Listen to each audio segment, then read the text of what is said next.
Hello and good morning, good afternoon and good evening to you, the good of Tube. Hope you're well today, hope you're feeling grand and all is well in your world. Hello there everybody. Quick Q&A Wednesday today everybody, as I'm a bit strapped for time today as it is. So I've only got a chance to go to 4 questions today, so this Q&A will probably only be about 6 hours. So yeah, just so you know. Anyway, you're so funny Dave, you should be a comedian. Turn into a ring wraith. Give me the ring, Frodo. That's not even a ring wraith, Dave. Anyway, moving along before I lose my mind, because I'm back to not sleeping, which is good fun. So anyway, where are we? So yeah, question 1 today. Okay, lose your mind on your own time. Okay, question 1. I can't stop laughing now. Okay, question 1 is: I want to add drums to my loops. I've got a loop pedal. I want to add drums to my loops when I make loops. Can you advise me what to buy and how to set it up? Right. I don't really know what. I'll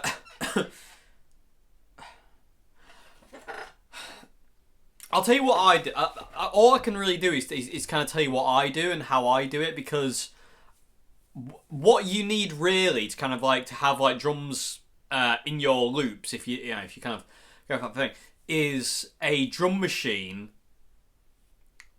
in the pedal chain, which they don't normally do, because drum machines don't normally have a kind of an input and an output. They've just normally got an output or an input. Is it an input or an output? I'm confused. Give me 1 second.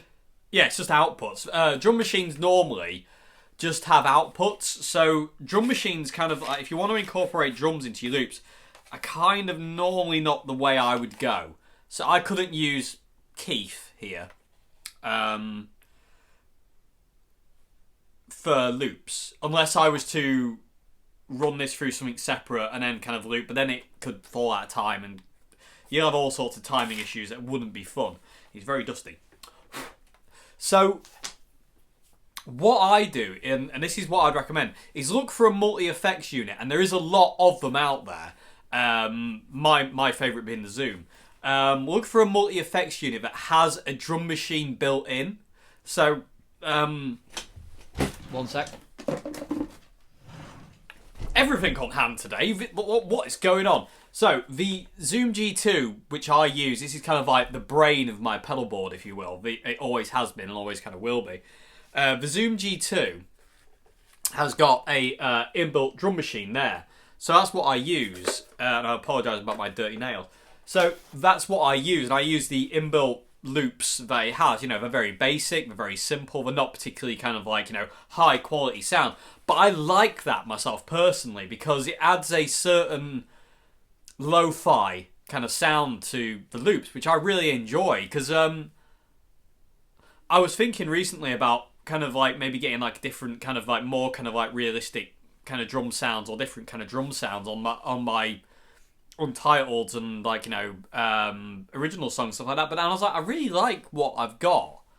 Like, I really like the sounds that the Zoom G2 has, and I also really like the drum patterns I've got in my Zoom drum machine for doing songs with.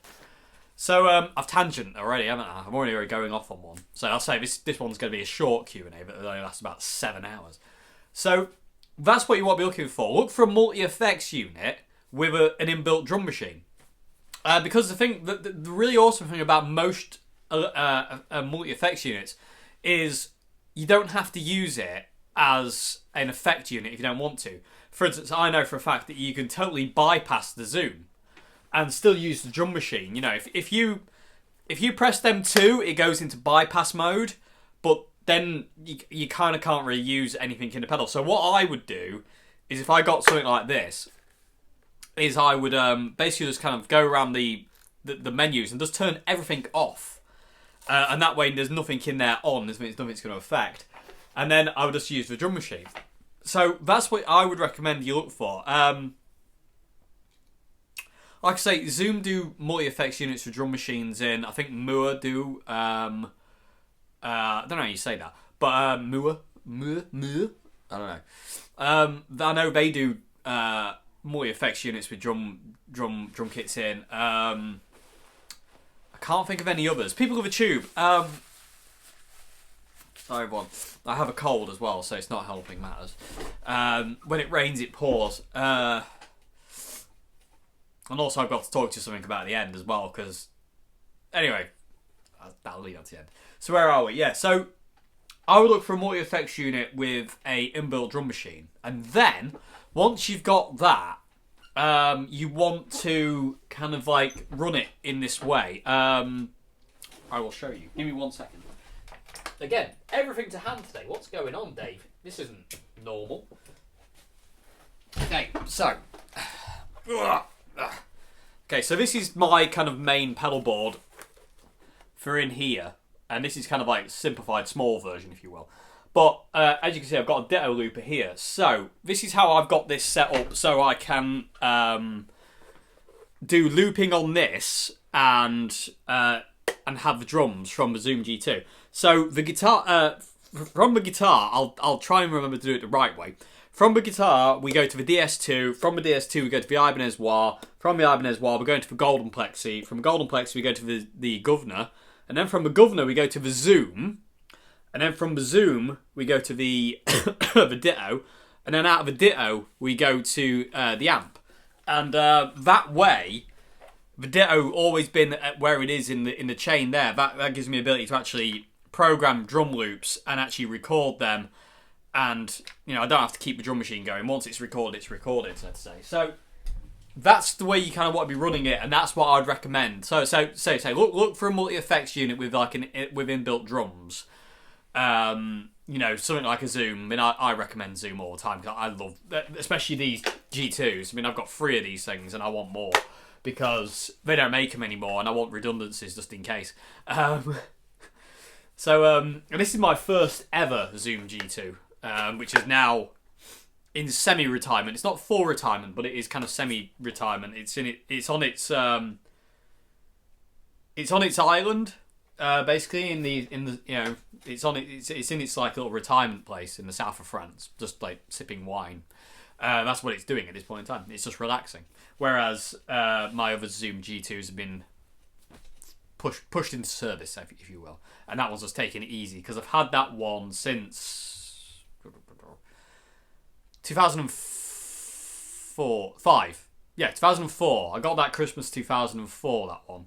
Yeah, that would be right. So I've had that one since 2004. So that you know, that's the thing that made me just love them. And so that's what I'd recommend. Stop tangenting. No, I can't help it. I know, Dave, but still. Calm down. Okay, so that's what I'd recommend. Look for a multi-effects unit with inbuilt drums. Like I say, there is a lot of them out there, and I really think it's an awesome feature to have on your pedal board, to have a drum machine on your pedal board, because it just, not only can you jam along with it, it also gives you the ability to practice in time and play along to like something that's kind of like there. And it's just really, really cool. So I'd recommend that to anybody, to be honest with you, to get some kind of, you know, drum machine thing, you know. I know a lot of people have a bit of a thing, not against, but kind of like they don't particularly like multi-effects units and stuff like that, and that's cool. But the thing is, you can bypass them, you know what I mean? And then you've still got the kind of drum sound, which is really cool. So yeah, that's what I'd recommend. Look for something like a Zoom with an inbuilt drum machine. Make sure it's got an inbuilt drum machine though, because some don't. And then, like I say, you want to run it with coming out of your amp into the looper first, and then into the multi-effects unit with drums. Because then when you record the drums into the looper, you can stop the drums on the multi-effects unit and they'll be recorded. So then you can do that. So, and that's the way I do all my kind of intro jams and stuff like that. You know, it's in that way. Failing that, I mean, that's front end. I didn't even talk about effects loop, did I? Okay, so that's running everything into the front end of an amp.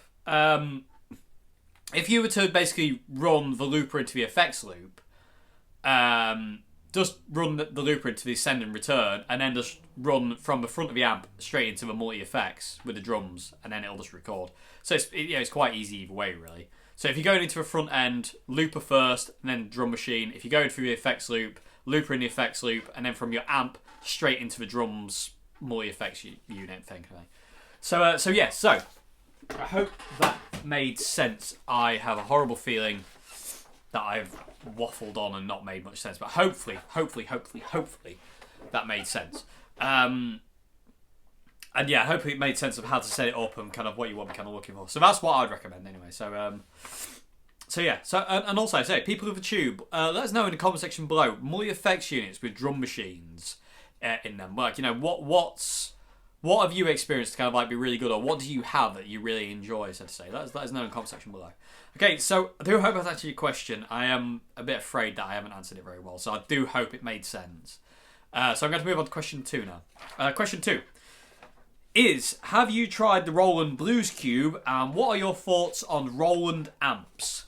I haven't tried the Blues Cube, no. I've always wanted to, but I can't afford to buy one, and I don't know anybody who's got one, sadly. So trying to kind of get hold of one is kind of like ridiculously hard, which is kind of annoying because I like the idea of the Blues Cube. It looks quite cool. There's quite a lot of amps I'd like to try, actually, to be honest with you. But I have tried quite a few Roland kind of cubes and stuff like that. And they're really, really cool. They're not an amp that I would personally go for, I've got to say. I do love Roland amps, but they're not an amp that, if I didn't have to use it, I wouldn't use it. If you know what I mean. It'd have to be kind of like, you turn up at a gig, you can't use your amp, and there's a Roland cube on the stage, and you've got to use that. You know what I mean? In that situation, I wouldn't mind. But if I had the choice, I wouldn't go for them. I mean, they're great. They are great, but they're just not for me. Every time I played through one, it's always been kind of like, yeah, it's good. It's good, but it's not doing anything for me. I'm not feeling the sound. You know what I mean? That's it, much in the same way as kind of like playing a guitar. When you play a guitar for the first time, you can kind of feel if it speaks to you or not, and if it doesn't, it's really hard to kind of, you know, you can't force it basically. And the Roland amps, like the jazz, I've tried like the jazz chorus and stuff like that. I can't stand the jazz chorus. It's a gorgeous amp. It sounds amazing, but I don't like it. I've plugged into many and I just can't get on with them. They just literally drove me balmy. They really did. I never liked the jazz chorus at all. The cubes I like a little bit more. And some of the others, I've tried a few others, but I can't think of what they are. Although I would like the Roland Street Cube so I can go busking. That'd be really cool. Because it's like the ultimate, like one of the most ultimate busking amps. They're so cool. I can't think of what the other ones I've tried are. But I've tried a few, but they've never been there for me. You know what I mean? It's not the fact that they're rubbish. It just, to the sound I hear in my head, the sound isn't there, if that makes any sense. There's always something that's kind of not quite, it's a little bit lacking. Gorgeous amps, sound great, built like tanks, you can't kill them. But yeah, Roland amps are awesome, but they're not really my kind of cup of tea, if that makes any sense. You know, they're just not for me. And the Blues Cube, I really want to try the Blues Cube. It really, the whole thing just like appeals to me. I mean, I do feel that I probably wouldn't kind of like want to buy one and own one, because I don't think I would get on with it, knowing my history of Roland's amps and stuff like that. Like, you know, but I still want to try it, if that makes any sense. You know what I mean? It's like, I don't particularly like Mesa Boogie amps, but I really want to try the Lone Star. I think that's what Andy Timmons uses, and that's the reason why I want to try it. Because Andy Timmons gets an amazing sound out of I'm pretty sure it's the Lone Star. And Andy Timmons gets an amazing sound out of that amp. And my experience with Mesa Boogie has always been, because I'm a single coil guy, it's always been a bit fizzy and harsh. And I've never really got on with Mesa Boogie at all. I've never liked them. I've always wanted to, and I've tried like the Mark V. I've tried the triple and the double rectifiers. I've tried a couple of other combos and a couple of other heads. I tried a stiletto at one point. That was a cool amp, but I didn't like it. It didn't work for me. I don't think they even make them anymore, do they? Anyway, but yeah, they don't really work for me. And the same goes for the Roland amps. They're great. They sound good. They do the job really well. But when it comes down to the sound, there's always the something that isn't quite there. And it's just like, nah.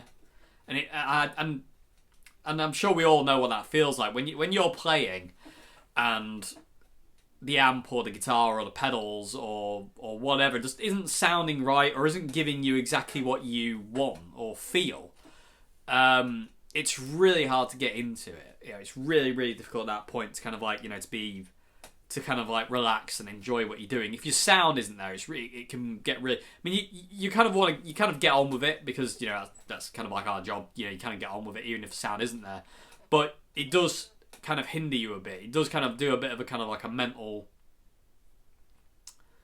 kind of flip on you, if you will. It kind of like, it does kind of turn you in a kind of funny way. So you can't what I don't know what I'm doing. You know what I mean? It can throw you for a loop. So you got to be careful. But yeah, so Roland Blues Cube, I'd love to try it. What are my thoughts on Roland amps? Yeah, they're good, but they're not for me. So yeah. Anybody who has the Roland Blues Cube, what out there in YouTube land, if you've got a Roland Blues Cube, what do you think to it? What's it like? Is it good? Because I bet it is. I bet it's great, but whether it's kind of, you know, I'm curious to kind of like, you know, is it, you know, what you kind of want and perceive? Because like I say, with Roland amps, I've never I can't think of the exact word I'm after, but I've never found the sound I like in Roland amps. I've tried quite a few of them, and I've never found that sound that I like in them. It's always been that'll do. You know what I mean? It's like, whereas if I plug into an Orange or a Marshall or a Fender or you know, something like that, I'm happy with that. You know, I'm very happy with that.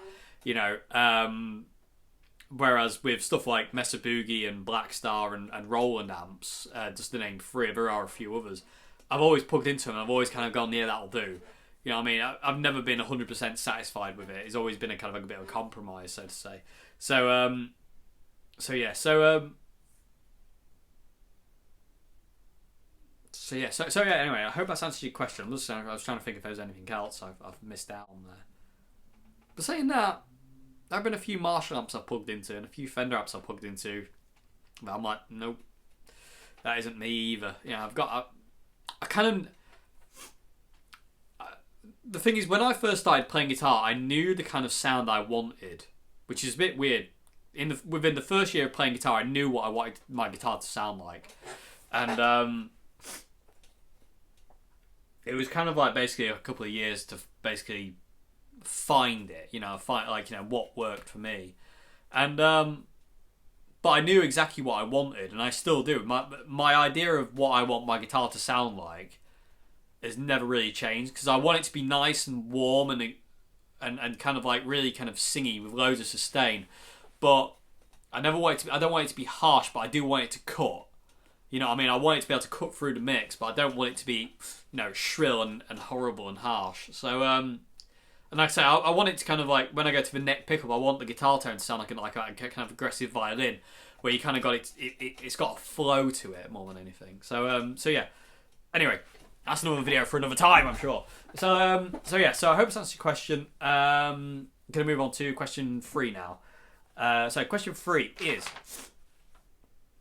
what wah pedal would you recommend for under $100? I would recommend the Vox Silvertop wah pedal. This is getting ridiculous.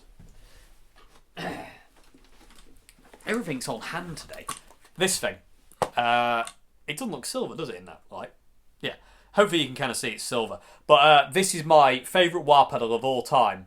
And this is the wah pedal I'd recommend to anyone. It's got an amazing sweep. It's got like a really big sweep on it. Like, huge sweep. And it's just got the most... It's a really vocal wah-wah sound. It's a really, really clean, nice... you know, it can get nasty if you need it to. It can get mellow if you need it to. To me, that's my perfect wah-wah pedal. And I always recommend it because I think it's just...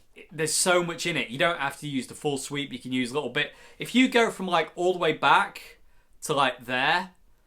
Like, maybe just before half, maybe, you've kind of got a crybaby kind of sweep. And then if you go a bit further up, you've got a little bit more like an Ibanez kind of wah. And then if you go all the way up, you've got Jimi Hendrix. You know, so, and you can kind of simulate the Ibanez WH10 with the Vox Silvertop if you boost it with an overdrive first, you can kind of get that. They've both got the same kind of voice. The Vox Silvertop and the WH10 have both got very similar voices. It's really, really cool, and especially if you're boosting the Vox, it has the same kind of quality, but it actually has more sweep than the Ibanez. The Ibanez actually has less sweep than the Vox. The Vox has got more travel, and I really like that. It just adds for a bit more kind of like, you know, just a bit of a different vocal kind of quality to its sound, which is really nice.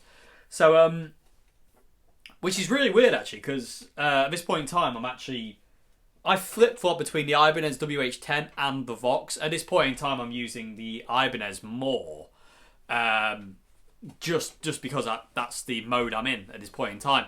But I still prefer my Vox. Even though I'm not using it at this point in time, I still prefer my Vox. If I was to kind of go on tour in this mystical land that would never happen, I would have Vox. Well, in all fairness, if I could, I would have both on the board, and I could just like pick between the two.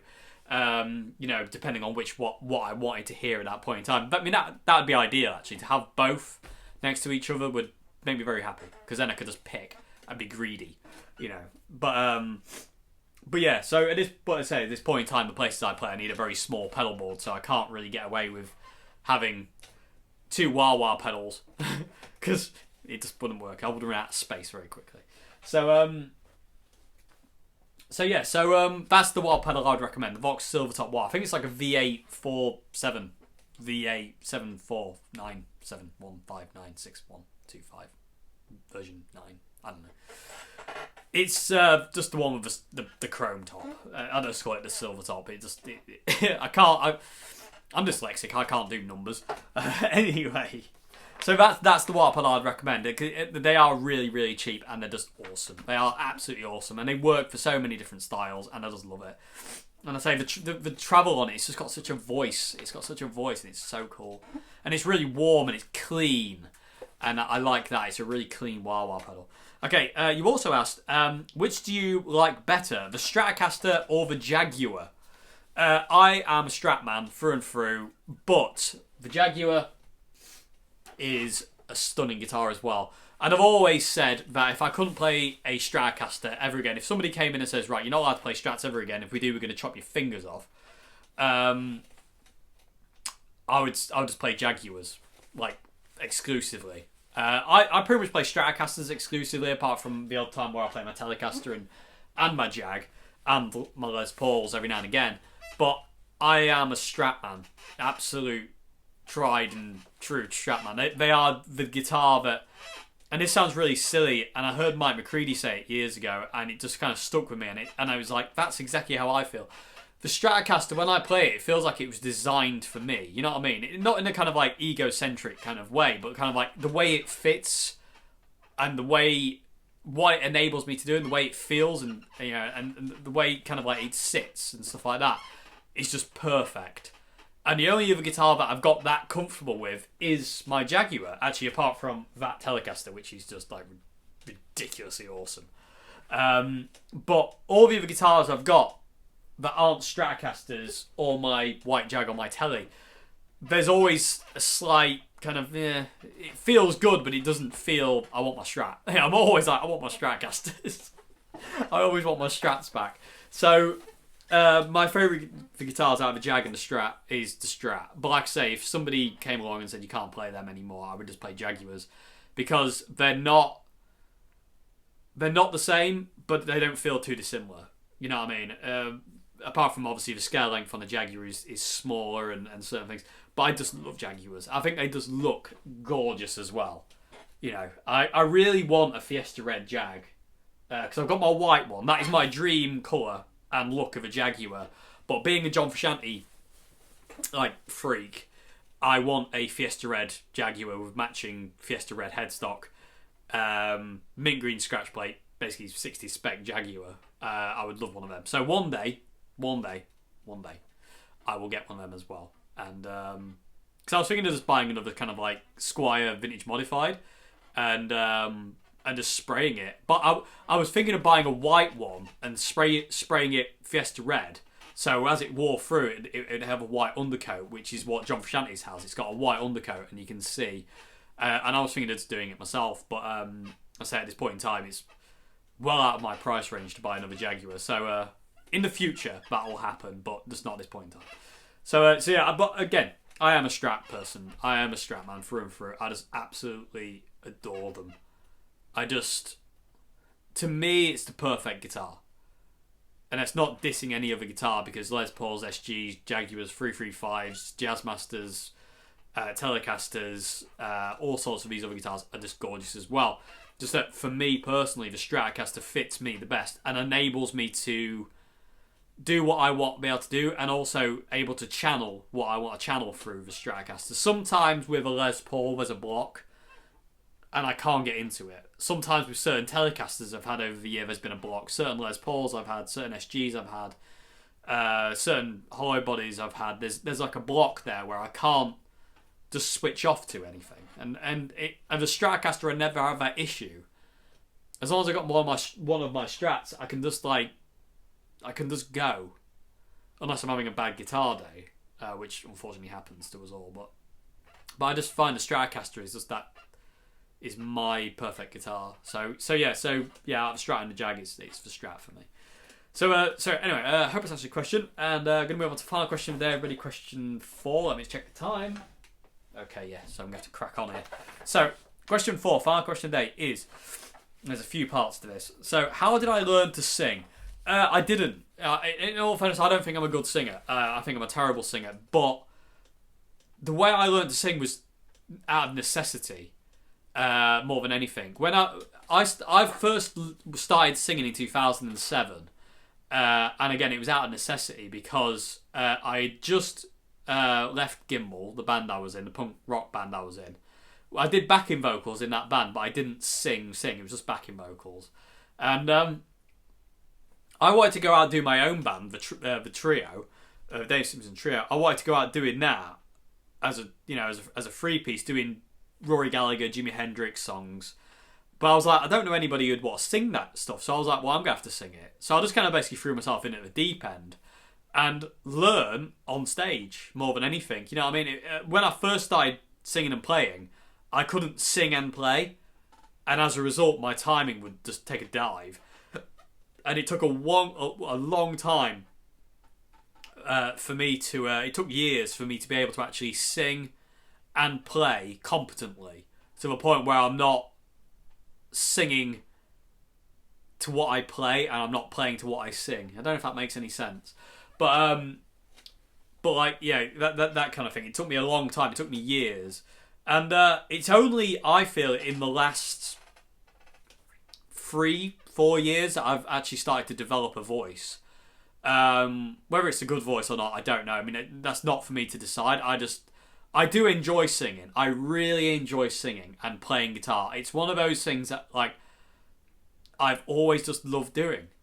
I don't think I'm particularly great at singing. I don't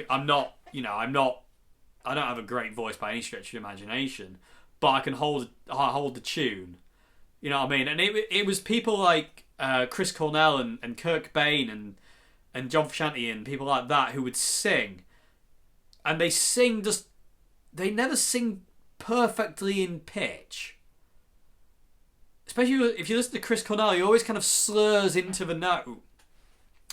And I've always liked that way of singing, that kind of like, that kind of way you kind of like, you sing it and then you drag it into the note you need. And I've always liked that because to me it sounds human.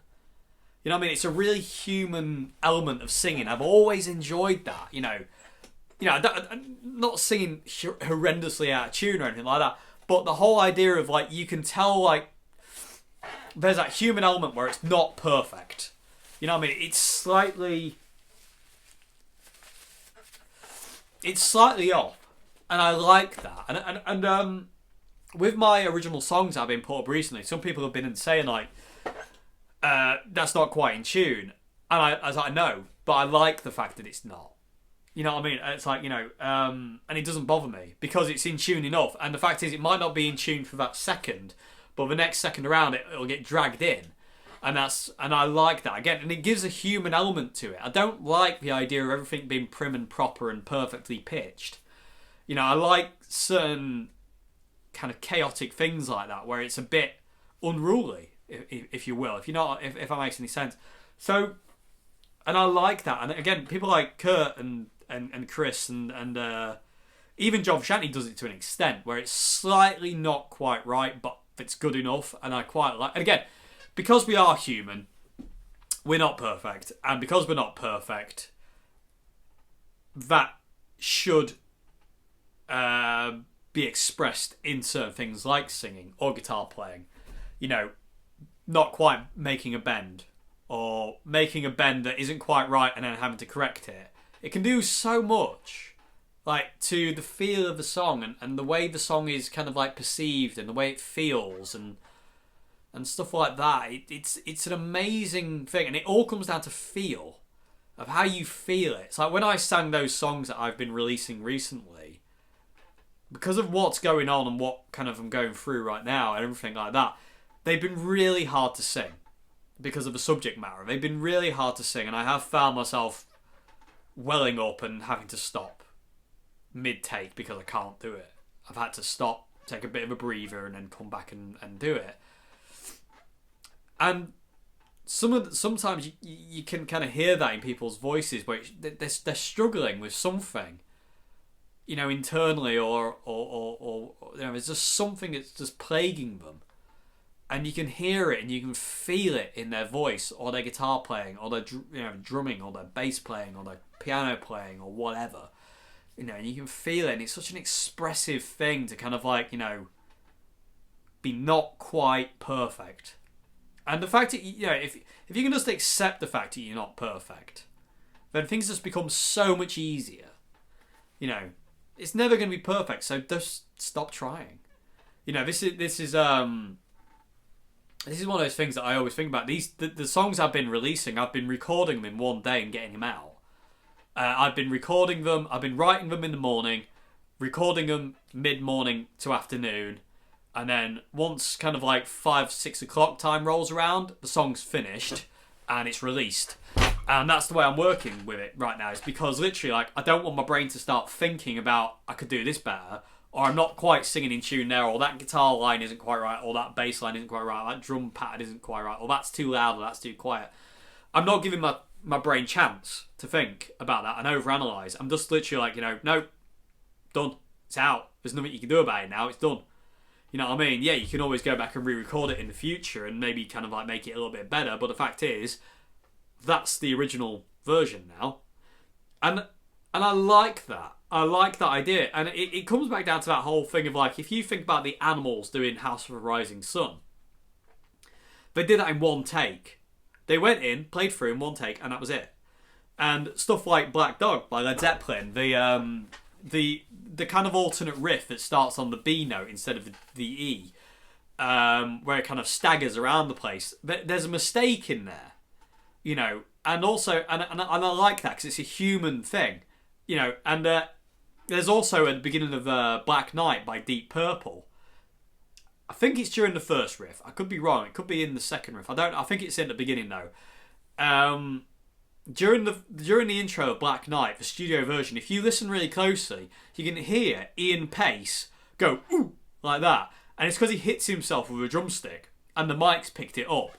So it's like, you know, I'm not going to hum it just in case, because people have been copyright flagged for humming things these days, so I'm not going to hum it. But we all know what Black Knight goes like. So he's like drumming away, and he just goes oof like that, and it captured it on the mic, and you can hear it.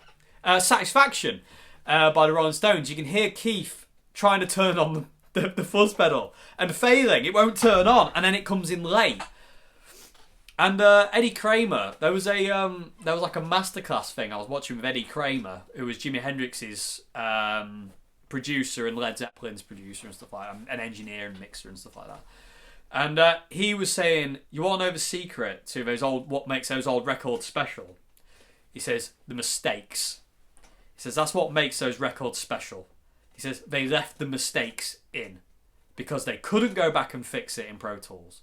They had to have, you know, it had to be that way. And if you made a mistake, you just had to deal with it, you know, and you just got to get on. And that's the way I kind of like to think about recording music, is like, record it, get it to a point where you're like, yeah, I can deal with that, and then just get it out there and forget all about it. because I never listen to my songs again. Once my songs are out there to you lot out there, I never listen to them again. The only time I'd listen to them again is if there was a chance I could go out and play them live. That'd be the only chance, because I'd have to go back and relearn them basically and figure out what was going on where and how to arrange it. I would need like 3 guitar players though to do my songs, which is really cool to me. Because my ideal band would be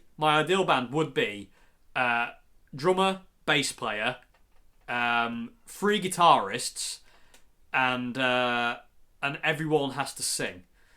You know what I mean? That'd be my perfect band, because I thought about keyboard players, but I was like, no, I like the idea of having like the guitars do the synthy paddy stuff. So I would have 3 guitar players, you know, alternating different parts and stuff like that. So one might be doing like basic rhythm, you know, one might be playing an acoustic, one might be playing like a lead bit, you know, all sorts of stuff. So that'd be my ideal band. So yeah, bass guitar, drums,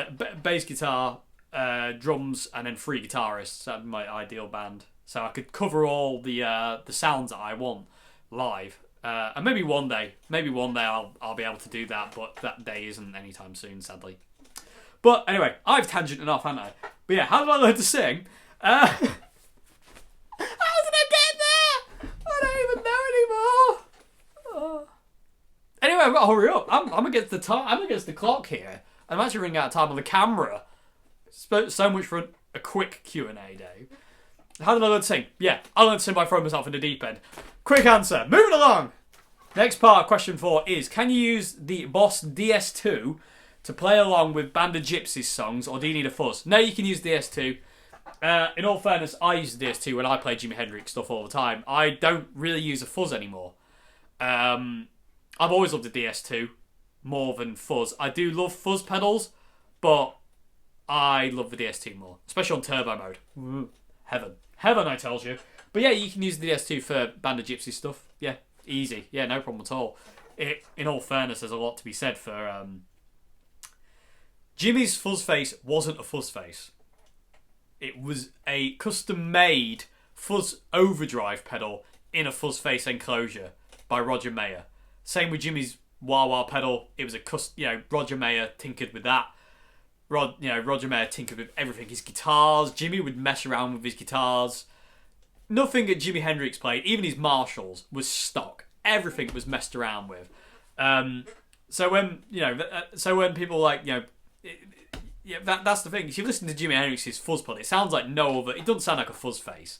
If you buy an off-the-shelf fuzz face or play an original Arbiter fuzz face, they don't sound like Jimi Hendrix. Jimi Hendrix's sound different, and it's because Roger Mayer was on his side. You know, absolute genius whiz kid, and he would tweak Jimmy's pedals to what Jimmy wanted. You know, and they would just put them in these enclosures because it was just easier, but they were all messed about with. Anyway, so yeah, you can use DS2 for Band of Gypsies stuff. Yep, no problem at all. And the last part of question 4 is, and the last part of the Q&A today is: have you seen the terrible Jimi Hendrix film? No. I refuse to watch it because it looks terrible, and being a Jimi Hendrix fan, I can't hack it to see it. So no, I haven't seen it. Don't want to see it. I remember Joe watched it once and told me, "Don't watch it, Dave. It'll drive you mad." So I trust her, and I will go by Joe's word on that, and I will not watch that film. No, and apparently it's absolutely terrible. So yeah, I'm not going to watch a Jimi Hendrix film. So yeah. Anyway, yeah. I hope you enjoyed this Q&A, everybody. I hope it's been informative. I hope I answered your questions okay. I'm going to have to run off like a loony now. My nose is driving me crazy. It's just that my entire time at this point in time, just because I want to keep you up to date with what's going on. Everything's going wrong. I've had a really bad cold that's just debilitating me. Obviously, me and Joe is the main problem. That's the wrong word, not problem, but like that's the main kind of like killer. That's, it's run me down. That's why I've got a cold and I'm not very well. Dukes to Hooders split up. Yeah. I'll tell you what, sometimes life likes to stick it in and break it off. I'll tell you, it really does, and it's just hard work. And it's just hard work at this point in time, everybody, people of YouTube. So please, if I seem off, this is the reason I wanted to say this more than anything, is if I seem off in a video, or I seem down, or sorry about that, everyone, a little memory card glitch. But yeah, so is what it is. Like I say, I mean, things are hard work at this point in time. So like I say, if I do seem off in videos or a bit funny or this, that and the other, just realised we're not back to where we should be. There we go. Then that's the reason. Like I say, everything's just a bit. The world's imploded at this point in time. It's just gone wrong. Lack of a better word. So anyway, just to reassure some people who have been worried, though, I am having professional help, though. So over certain things, because of where I am and certain things that have happened to me in my life, I have